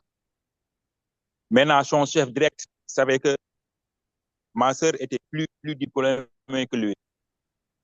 Et lorsqu'il faisait les rapports, c'est le même rapport-là qui va amener vers le directeur. Maintenant, le directeur est parti en congé. Il a licencié ma sœur. Comme ça, d'une manière arbitraire. Maintenant, un mois après la fin du congé, le directeur est venu. Il a demandé à ma sœur, on lui a dit qu'on l'a licencié. Il a demandé le motif. Ils ont rencontré des bobards et il a rappelé ma sœur. Et il lui a demandé qu'est-ce qui s'est passé réellement. Bon, ma sœur n'avait pas de contact avec son chef parce qu'il obéissait aux ordres, tout simplement. Il obéissait aux ordres. Ma sœur lui a répondu, moi, je ne sais pas ce qui se passe parce que je n'ai pas de contentieux avec qui que ce soit ici. Il a appelé son chef direct. Bon, il a raconté des bêtises. Comme le directeur l'avait connu un peu, il s'est dit que ce que le gars a dit là, c'est pas vrai. Il l'a repris dans le site. Donc, parfois, les conflits verbaux, les gens commencent à délaisser ça. Mais c'est des gestes qu'on fait, c'est des trucs qu'on fait en bas qui va déterminer les choses. C'est comme mari et femme dans une maison. Si tout le monde est là, ils rient, ils disent ce qu'ils ont à dire. Mais une fois dans la chambre, il y a des comportements que les gens ne peuvent pas décrire. Bon, c'était ça que je voulais vraiment, vraiment dire. Et merci à tous. Merci beaucoup, Ibrahima, d'être avec nous et d'avoir fait ce partage, ce témoignage par rapport à des difficultés qu'on peut avoir en entreprise. C'est vrai qu'au Sénégal, on a un gros souci. On est souvent dans le masla. Vous êtes dans le groupe, c'est vous qui... Si vous êtes un peu comme moi et que vous parlez beaucoup, vous allez être celle qui va dire les choses que les autres ne vont pas dire. Vous allez être étiquetée comme étant la mauvaise. Tout ça, ce sont des choses qui sont un peu difficiles, mais je crois que même ça, j'ai appris à tenir ma bouche maintenant. Pour dire que, en fait, on grandit, comment dire, il faut avoir de l'intelligence, il faut analyser son milieu, voir à quel moment il faut parler. Ça ne veut pas dire que forcément c'est de la faiblesse. Peut-être Maïmouna pourra revenir là-dessus. Mais je sais que, en tout cas, voilà, il ne faut pas dire tout ce qu'on pense partout où on le pense, parce que il y a des environnements, si vous le dites, vous allez juste, voilà, c'était peut-être pas le bon moment. Donc, comment communiquer, quand communiquer, je crois que c'est important. Mais c'est vrai que y a plusieurs situations, il y a plusieurs situations qu'on peut vivre. Maïmouna pourra certainement apporter aussi une réponse. Une dernière question avec Aimé, puis je vais lire celles qui sont dans le chat. Docteur Aimé, allez-y. Oui, merci beaucoup, Prof. Alimatou. Bonjour à tout le monde. Je commencerai par remercier professeur Ndiaye qui a fait le premier témoignage. Ensuite, le coach Maïmouna qui a fait une présentation vraiment très, très explicite. Et maintenant, toutes les personnes qui sont là et qui ont partagé. Ce qui me motive à faire une contribution, c'est tout à l'heure, prof. Alimatou, quand vous disiez que tout est question de communication. Parce que les conflits, ça va arriver. Que ça soit dans le milieu professionnel, dans le milieu familial, dans le milieu associatif. On doit s'attendre, quand on est leader, parce qu'on dirige des personnes, on doit s'attendre à ce qu'il y ait des conflits. Maintenant, moi, je me dis qu'un des outils hyper importants pour la gestion des conflits, c'est un outil qu'on a appris récemment grâce à un collègue, c'est la communication non violente. Je pense que c'est hyper important que tout leader puisse acquérir ce genre de formation parce qu'au-delà de tout ce qui est dit ici, qu'il faut être véridique, qu'il faut savoir s'exprimer, qu'il faut savoir se taire, mais ce n'est pas toujours qu'on peut se taire. Même si l'autre n'est pas prêt à nous écouter, on a envie de nous libérer. Donc, qu'est-ce qu'on a appris dans la communication non violente? C'est qu'il est question de pouvoir dire ses sentiments. Parce que, comme vous l'avez dit tout à l'heure, il faut éviter tout ce qui nous met en colère. Et si on met l'autre en colère d'emblée, on a coupé ce qu'on voulait, l'intention qu'on avait de régler, de gérer le conflit, on le perd d'emblée. Parce que si on ne sait pas comment exprimer nos sentiments en indexant l'autre, genre tu m'as déçu, ou bien j'étais étonnée de te voir réagir comme ça, automatiquement on perd le fil. Donc, qu'est-ce qu'on nous apprend? À exprimer nos sentiments sans agresser l'autre et après à pouvoir faire notre demande de nos besoins. Quel est notre besoin qui fait qu'on doit s'exprimer? Donc, la gestion, l'expression claire et non agressive de nos sentiments et une demande de nos besoins encore sans agression, je pense que c'est un élément important qui permet à l'autre de nous comprendre et de pouvoir être en mode solution. Tout à l'heure, Coach Maimouna l'a dit, euh, on, on veut pas, parfois on veut régler un conflit et on en rajoute. Et pour l'éviter, je pense que faire une demande correcte de nos besoins et en exprimant nos sentiments sans agresser l'autre nous permet d'y arriver. Même si on n'a pas une solution au moment précis, à la longue, avec plusieurs séances de communication qui nous permet de comprendre, d'assainir le climat entre les personnes qui sont en conflit actuellement. C'est une piste de solution, c'est quelque chose qu'on expérimente depuis quelque temps et je vois que ça se règle, même entre parents, enfants, entre supérieurs et subordonnés. L'essentiel est que chacun puisse dire ses sentiments et exprimer ses besoins sans agresser l'autre. Donc, c'est ce que je voulais faire comme contribution pour dire que tout est question de comment on communique dans la gestion des conflits et que ça donne des résultats, en tout cas la communication non violente. Donc, merci encore, professeur Alimatou, pour vraiment ces séances de leadership et à Coach Maimouna et à tous les participants. Merci.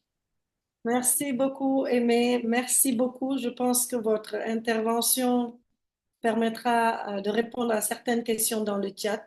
Maimouna, il y a une question de Alain Assandé. Dans la gestion des conflits conjugaux, existe-t-il une disposition particulière à adopter? Et puis l'autre question de Ouloud Maman. Quelle technique recommandez-vous pour gérer vos émotions dans un conflit qui remet en cause votre autorité? Voilà, je pense qu'on a un peu dépassé. On va demander à la communauté de permettre à Maïmouna de répondre à ces quelques questions. On a eu beaucoup d'interventions aujourd'hui. Maïmouna, à vous la parole. Merci. Oui, merci Alimatou. Alors, c'est vrai qu'il y a beaucoup de contributions aussi, hein, donc c'est vraiment merci pour toutes ces belles contributions, surtout sur la communication non violente, qui est effectivement, parce que, en fait, comme l'a dit au début professeur Ndiaye qui a fait la présentation, enfin son témoignage, elle a dit le conflit en soi n'est pas le problème. Le véritable problème, c'est souvent qu'un conflit va générer de la violence. C'est la violence qui est un problème. Et donc, je crois qu'effectivement, si on arrive à gérer les situations de tension, etc., sans qu'il y ait de violence, et qu'on arrive à gérer tout ça dans la paix, en ce moment-là, je pense qu'on est, on est vraiment sur la bonne piste. Alors, peut-être juste pour répondre à la question sur la médiation, je pense que en fait, le médiateur, comme son nom l'indique, c'est quelqu'un qui est neutre. Et donc, quand on est médiateur, je crois que c'est toujours très important de garder cette neutralité. Et surtout, quel est en fait le rôle? Alors, après, il y a différentes écoles, hein, mais moi, finalement, je me dis le rôle de la personne qui vient faire de la médiation, c'est essayer d'abord d'apaiser les deux parties. Je pense que ça, c'est déjà très important, d'apaiser les deux parties afin de pouvoir ensuite travailler pour trouver un terrain d'entente. Et quand on dit apaiser, ça veut dire surtout être à l'écoute de chaque partie, parce que souvent quand il y a un conflit, chaque partie va venir avec ses frustrations, sa colère, etc. Et donc nous, notre rôle en fait, c'est surtout d'être là, d'être déjà soi-même, d'être apaisé, de venir apporter de la paix, d'écouter l'autre afin que l'autre puisse se libérer émotionnellement. Donc d'être dans cette écoute active, faite de bienveillance et de respect, mais sans prendre part, sans dire non, lui, non, ce que tu dis, c'est vrai, lui, il a tort. Mais on écoute tout simplement, on ne prend pas part. Et déjà ça, en général, ça fait beaucoup de bien à chaque partie. Et ensuite, donc, une fois que ces parties se sont libérées, on essaye de voir, et maintenant, qu'est-ce qu'on pourrait faire? Et là, on essaye de raisonner, donc on essaye vraiment de faire du méta-raisonnement, donc de sortir de la charge émotionnelle et de trouver des pistes de solution. Donc, si on dit sans prendre part, on ne va pas dire à une personne non, mais il ne faut pas que tu lâches, parce que même si pour nous ça nous paraît injuste, parce qu'on vient aussi, enfin il faut toujours faire attention de ne pas se projeter sur l'autre, hein, parce que parfois on vient avec ses propres blessures, ses traumatismes, voilà. Et donc il faut faire attention, quelles que soient nos convictions, nos croyances, de ne pas se projeter sur l'autre et de respecter le choix de l'autre, même si ça nous paraît injuste. Alors, je pense que ça, c'était pour la médiation. Du coup, j'ai perdu un peu le fil. Quelle était l'autre question? Il y a eu en fait beaucoup surtout des contributions de Ibrahim Assar. Il y a eu là aussi la contribution de Dr Aimé, mais il y a eu deux questions. Est-ce que c'est la même attitude qu'il faut qu'on adopte dans les conflits conjugaux? Est-ce qu'il y a, voilà. Oui, alors pour les conflits conjugaux, un petit mot. Hein, bon, en général, quand on parle de mari et de femme, très souvent, il y a des enfants aussi, très souvent. Et vous savez, est-ce que mettez-vous à la place d'un enfant? Moi, c'est ce que je dis toujours. Il m'est arrivé quelquefois d'avoir une intervention dans des conflits de cette sorte-là. Et je dis toujours, mettez-vous à la place de vos enfants. Je pense que un des pires traumatismes pour un enfant, c'est de voir ses parents se déchirer. Donc, c'est là où vraiment je dis, si vous aimez vos enfants, essayez de méta-raisonner, de faire en sorte que le côté émotionnel, d'accord, on en veut à l'autre parce qu'on s'est senti trahi, il y a eu ceci, il y a eu cela, ok, mais on pense d'abord à l'intérêt de nos enfants. Et on essaye de voir comment se reconstruire. Alors, soit on reste ensemble, soit on ne reste pas ensemble, mais en tout cas, de faire en sorte qu'on ait une relation apaisée et qu'on essaye toujours de mettre l'intérêt de nos enfants avant tout. Donc ça, c'est peut-être vraiment le conseil que je peux donner quand il y a des conflits conjugaux. Nous sommes appelés à mourir tous un jour et nous travaillons actuellement pour la génération suivante. Hein. Donc, faisons en sorte de tout mettre en œuvre pour que cette génération puisse s'épanouir correctement. C'est ça le rôle d'un parent. Donc, n'oublions jamais ce rôle-là. Est-ce qu'il y avait encore un autre point? Oui, comment gérer ces émotions dans un conflit qui remet en cause votre autorité? Un conflit, oui, donc là, je pense qu'on l'a abordé un peu tout à l'heure, hein, comme l'a dit professeur Alimatou tout à l'heure. Quand on a, quand on a une autorité, parce qu'on est chef de service, etc., et que les gens remettent en cause notre autorité, bon, après, il faut toujours voir dans quel cadre, hein, parce que moi, j'aime pas trop dire il faut faire ci, il faut faire ça, parce que tout dépend du contexte, mais en général, voilà, il y a des moments, si vous êtes chef de service, vous devez asseoir votre autorité. Après, par quels moyens? Bon, il y a plusieurs moyens possibles, mais ça fait aussi partie, parce qu'il y a parfois des gens qui vont vous confronter, qui le font exprès, juste pour savoir si vous avez suffisamment d'autorité ou pas, justement.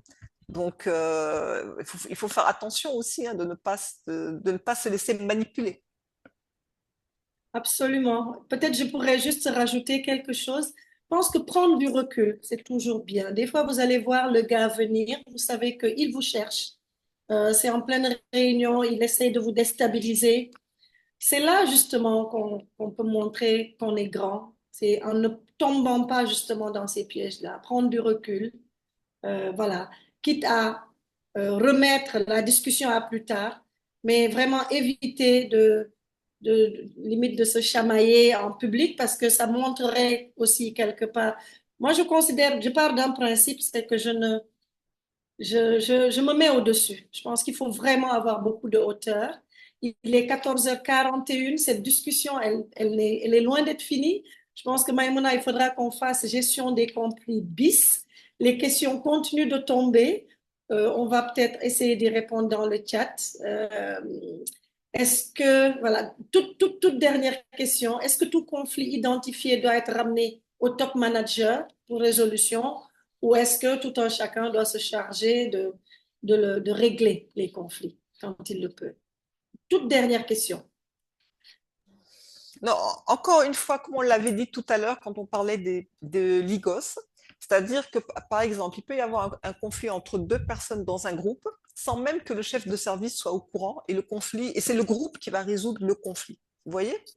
Donc, on ne sait pas que dès qu'il y a un conflit, il faut aller voir directement le chef de service, lui en parler. Non, on peut le laisser parce qu'il y a énormément de petits conflits qui se règlent tout seuls. Énormément. Vous voyez, mais parfois, quand on voit effectivement que le conflit commence à prendre une certaine ampleur, en ce moment-là, oui, ça peut être utile d'en parler voilà, au supérieur.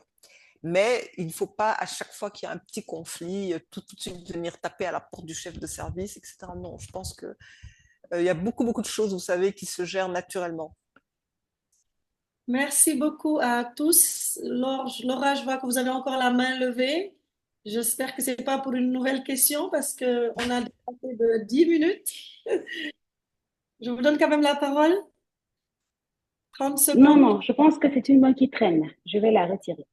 Alors vraiment, je voudrais vous remercier. Je pense qu'on a eu une session très, très, très intense. Beaucoup de questions. Voilà. Il paraît qu'il faut qu'on ait une gestion des conflits bis, Maïmouna, c'est dans le chat. Donc, pour dire que je pense que les gens n'ont... Voilà, peut-être qu'il y a encore des choses à dire, pourquoi pas. On verra s'il y a des témoignages. Mais je crois qu'il faut vraiment qu'on puisse partir un peu de ces partages. C'est en partageant qu'on pourra peut-être répondre et aider à résoudre. J'ai bien aimé l'intervention je crois, de aimer, mais aussi de celle qui disait qu'on n'avait pas le droit de juger les autres. Oui, on n'a pas le droit de juger les autres. Il faut qu'on sache où est-ce qu'on doit s'arrêter. En tout cas, merci à tous. On a été plus d'une soixantaine, 71 exactement pour cette session aujourd'hui. Merci à Maïmouna, merci à professeur Adiaratou Wakandiaï qui certainement reviendra parce qu'elle travaille beaucoup aussi sur tout ce qui est aspect genre et on espère qu'elle pourra revenir. Voilà, je vous souhaite une très bonne fin d'après-midi et on va